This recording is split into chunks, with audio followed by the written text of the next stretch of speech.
अस्सलामुअलैकुम दोस्तों, आज हम आपको एक ऐसे मुल्क की सैर करवाने ले जा रहे हैं जहां अगर किसी के पास नौकरी ना भी हो तो हुकूमत उसका ख्याल बिल्कुल मां की तरह रखती है। एक ऐसा मुल्क जो कभी कर्जों के बोझ तले दबा हुआ था, लेकिन आज मईशत के मैदान में कई बड़े ममालिक को पीछे छोड़ चुका है। यहां तक कि अगर किसी के पास रोजगार ना हो तो हुकूमत उसकी माली मदद भी करती है। जी हां, आज हम बात करने जा रहे हैं जर्मनी की। क्या आप जानते हैं कि जर्मनी के नेशनल एंथम के पहले अल्फाज बोलने पर क्यों पाबंदी है और बाज हालात में सजा भी हो सकती है? यहां की हुकूमत बेरोजगार अफराद की किस तरह मदद करती है? इस मुल्क के लोग किस तर्ज की जिंदगी गुजार रहे हैं? क्या वाकई यहां दुनिया भर के तलबा के लिए तालीम तकरीबन मुफ्त है? और आखिर ऐसी क्या खूबसूरती है जो हर साल लाखों सयाहों को अपनी तरफ खींच लाती है? इन सब के अलावा भी हम आपको कई ऐसे हैरानकुन हकायक बताएंगे जो शायद आपने पहले कभी ना सुने हों। तो आइए शुरू करते हैं जर्मनी के एक शानदार सफर का। जर्मनी का मुकम्मल सरकारी नाम फेडरल रिपब्लिक ऑफ जर्मनी है। इस मुल्क की आबादी तकरीबन 8 करोड़ 40 लाख के करीब है और आबादी के लिहाज से यह दुनिया में 19वीं नंबर पर आता है, जबकि रकबे के एतबार से इसका कल एरिया तकरीबन 3,57,519 मुरब्बा किलोमीटर है, जिसके साथ ये दुनिया में 63वीं नंबर पर शुमार किया जाता है। दोस्तों, इस मुल्क की एक अजीब लेकिन दिलचस्प बात यह है कि अगर कोई कैदी जेल से फरार होने की कोशिश करे तो उसे खुद एक बड़ा जुर्म नहीं समझा जाता, क्योंकि यहाँ ये सोच पाई जाती है कि आजादी हासिल करना हर इंसान का फितरी हक है। लेकिन दूसरी तरफ जेलों की सिक्योरिटी इस कदर सख्त होती है कि हकीकत में वहां से निकलना तकरीबन नामुमकिन होता है। जर्मनी में पाकिस्तानियों और भारतीयों की भी बड़ी तादाद आबाद है। एक अंदाजे के मुताबिक तकरीबन 2 लाख पाकिस्तानी यहां रहते हैं, जिनमें से ज्यादातर फ्रैंकफर्ट और बिर्लिन में मुकीम हैं। इसी तरह भारतीयों की तादाद भी लगभग 2 लाख के करीब है। ज्यादातर पाकिस्तानी हेल्थ केयर और आईटी के शोबों में काम करते हैं, जबकि काफी लोग रेस्टोरेंट्स और फूड बिजनेस से भी वाबस्ता हैं। बर्लिन इस मुल्क का दारुल हुकूमत और सबसे बड़ा शहर है, जो अपनी तारीख और जदीद तर्ज जिंदगी की वजह से दुनिया भर में मशहूर है। एक वक्त था जब वर्ल्ड वॉर 2 के बाद यह मुल्क मुकम्मल तौर पर तबाह हो चुका था। इस पर इतना कर्ज था जो तकरीबन 96,000 टन सोने की कीमत के बराबर समझा जाता था। लेकिन हैरत की बात यह है कि आज यही मुल्क दुनिया की तीसरी बड़ी मईशत बन चुका है। 1965 तक यह मुल्क बड़ी हद तक अमरीकी इमदाद पर चल रहा था और दुनिया के तकरीबन 14 ममालिक इसे मदद फराहम कर रहे थे। एक दिलचस्प हकीकत यह भी है कि इस दौर में पाकिस्तान ने भी जर्मनी की मदद की थी। अयूब खान के दौर में पाकिस्तान ने जर्मनी को तकरीबन $120 मिलियन का कर्ज दिया, जिसे वहां आज भी याद रखा जाता है। सिर्फ 50 साल पहले तक के हालात कुछ और थे और आज ये मुल्क दुनिया की सफ़े अव्वल की मईशतों में शामिल है। यहाँ के लोग बेहद मेहनती और तख्लीकी सोच रखने वाले हैं और आला तालीम के मैदान में भी उनका नाम नुमाया है। मेहमान नवाजी के साथ साथ ये लोग जाती आज़ादी और एक दूसरे के एहतराम को बहुत अहमियत देते हैं। यूरो यहाँ की करेंसी है, जो पाकिस्तानी और भारतीय करेंसी के मुकाबले में काफी मजबूत समझी जाती है। अगर मईशत की बात करें तो जर्मनी की जीडीपी तकरीबन $4.45 ट्रिलियन के करीब है, जो इसे दुनिया की बड़ी मईशतों में शामिल करती है। यहाँ के लोगों की औसत सालाना आमदनी तकरीबन $57,000 है, यानी यहाँ के शहरी काफी अच्छी कमाई करते हैं। पूरे यूरोप में सबसे ज्यादा मैन्युफैक्चरिंग भी यही मुल्क करता है और अपनी मसनूआत पूरी दुनिया में एक्सपोर्ट करता है। इसी वजह से जर्मनी को चीन और अमेरिका के बाद दुनिया की तीसरी बड़ी मईशत माना जाता है। इसकी मईशत में ऑटोमोबाइल, सर्विस सेक्टर, केमिकल और टूरिज्म का बड़ा किरदार है और BMW जैसी कंपनियां इसकी मिसाल हैं।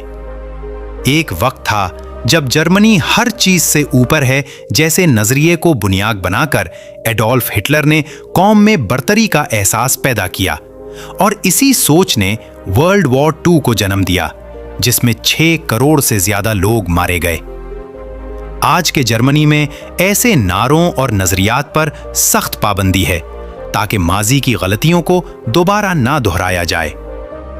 ये वाकई एक ऐसा मुल्क है जहां हुकूमत अपने शहरियों का खास ख्याल रखती है, इसीलिए इसे एक मुकम्मल वेलफेयर स्टेट भी कहा जाता है। अगर किसी की नौकरी खत्म हो जाए तो नई मुलाजमत मिलने तक हुकूमत माली मदद फराहम करती है। मिसाल के तौर पर एक बच्चे पर तकरीबन 250 यूरो और 2 बच्चों पर तकरीबन 500 यूरो दिए जाते हैं। हेल्थ इंश्योरेंस भी आमदनी के मुताबिक फराहम की जाती है। अलबत्ता एक मसला ये है कि डॉक्टर की अपॉइंटमेंट हासिल करना बाज़ औक़ात मुश्किल हो जाता है। काम और तालीम के अलावा जर्मनी सयाहत के लिए भी बहुत मशहूर है। एक रिपोर्ट के मुताबिक हर साल तकरीबन 3 करोड़ सयाह यहां आते हैं। कुदरती मनाजिर, जदीद तर्ज जिंदगी और कदीम तर्ज तामीर इस मुल्क को खास बनाते हैं। ज्यादातर सयाह बर्लिन का रुख करते हैं, जहां एयरपोर्ट से ट्रेन या बस के जरिए आसानी से सिटी सेंटर पहुंचा जा सकता है।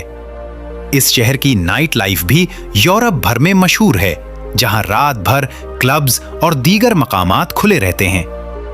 शहर का आर्किटेक्चर तारीखी अहमियत रखता है और ट्रांसपोर्ट का निजाम भी बहुत बेहतरीन है। ट्राम के जरिए आप कम खर्च में आसानी से सफर कर सकते हैं।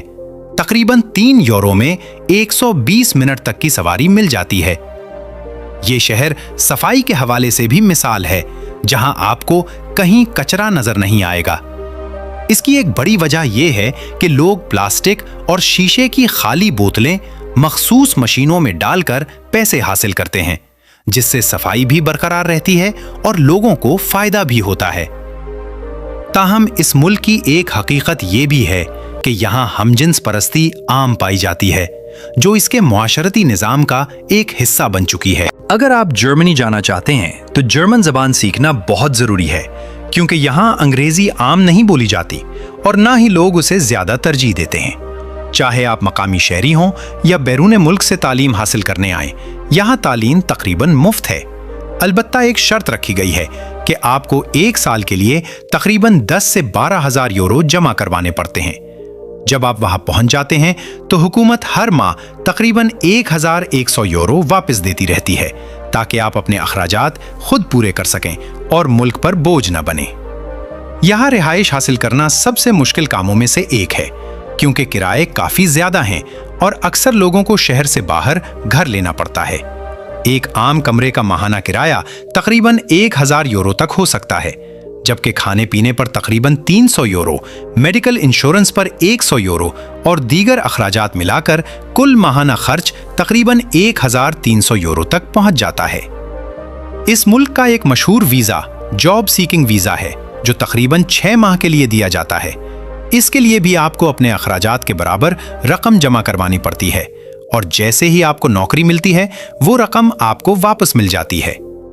बहुत से लोग यहाँ इस उम्मीद से भी आते हैं कि उन्हें शहरियत मिल जाए। जर्मनी का पासपोर्ट दुनिया के ताकतवर तरीन पासपोर्ट्स में शुमार होता है, जिसके जरिए तकरीबन 192 मालिक में बगैर वीजा सफर मुमकिन है। इसके साथ साथ डुअल नेशनैलिटी की सहूलत भी मौजूद है और शहरियत के लिए आम तौर पर कम से कम 5 साल का क़याम जरूरी होता है। बर्लिन के मरकजी स्क्वायर में आपको सबसे ज्यादा रश और गहमा गहमी देखने को मिलेगी, क्योंकि एक वक्त में यही शहर में दाखिल होने का अहम रास्ता हुआ करता था। चेक पॉइंट चाली के करीब वाक़ सड़कों पर आपको ब्रांडेड शॉप्स और मुख्तलिफ रेस्टोरेंट्स की भरमार नजर आएगी, इसीलिए इसे एक तरह से शॉपिंग स्ट्रीट भी कहा जा सकता है। यही वो जगह भी है जहां माजी में अचानक दीवार तामीर की गई थी, जिसने शहर को 2 हिस्सों में तकसीम कर दिया था। अगर आप इस शहर का रुख करें तो शाम के वक्त अलेक्जेंडर प्लेट्स जरूर जाएं, क्योंकि यहाँ इस वक्त सबसे ज्यादा रौनक होती है। बड़े शॉपिंग मॉल्स और लोगों की भीड़ इसे मजीद जिंदा दिल बना देती है। अब अगर हम जर्मनी के एक और अहम शहर की तरफ बढ़ें तो वो है फ्रैंकफर्ट, जहां आप बर्लिन से ट्रेन के जरिए आसानी पहुंच सकते हैं। ये शहर निहायत जदीद और खूबसूरत है और यहाँ भी ट्राम के जरिए सफर करना आसान है। इसका आर्किटेक्चर इंतहाई दिलकश है, इसीलिए इसे जर्मनी का फाइनेंशियल कैपिटल भी कहा जाता है। यूरोप के कई बड़े बैंकों के हेडक्वार्टर्स भी यहीं मौजूद हैं और शहर के दरमियान से गुजरता हुआ दरिया इसकी खूबसूरती को और भी बढ़ा देता है। पहली और दूसरी जंग अजीम में इस मुल्क को शदीद नुकसान उठाना पड़ा, लेकिन इसके बाद इसने जिस तेजी से तरक्की की वो वाकई काबिले हैरत है और आज ये एक मजबूत वेलफेयर स्टेट बन चुका है। यही वजह है कि आज दुनिया भर के लोग यहाँ आने की ख्वाहिश रखते हैं। दोस्तों, ये थी आज की हमारी मालूमाती और दिलचस्प वीडियो। आपको वीडियो कैसी लगी?